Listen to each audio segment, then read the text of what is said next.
Mga boss, ito na nga yung biyahe namin papunta Infanta. Pagpasensyahan nyo na muna itong video natin, medyo magalaw. Mumurahing camera lang kasi yung gamit natin.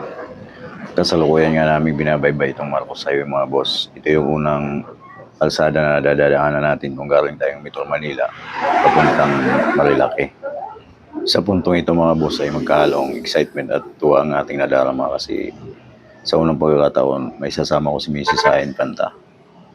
Medyo bakasyon kasi at wala siyang pasok. At tuloy na nga ang biyahe natin mga boss.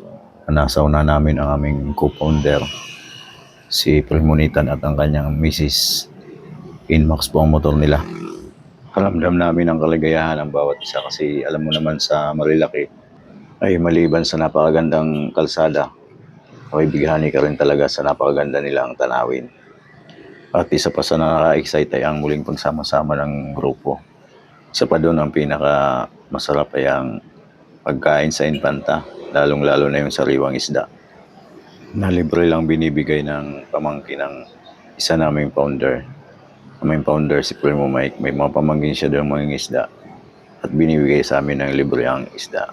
Kaya napakasulit ng bumukasyon sa Infanta. Hanggang dito na lang po muna tayo mga boss at haba ng video natin.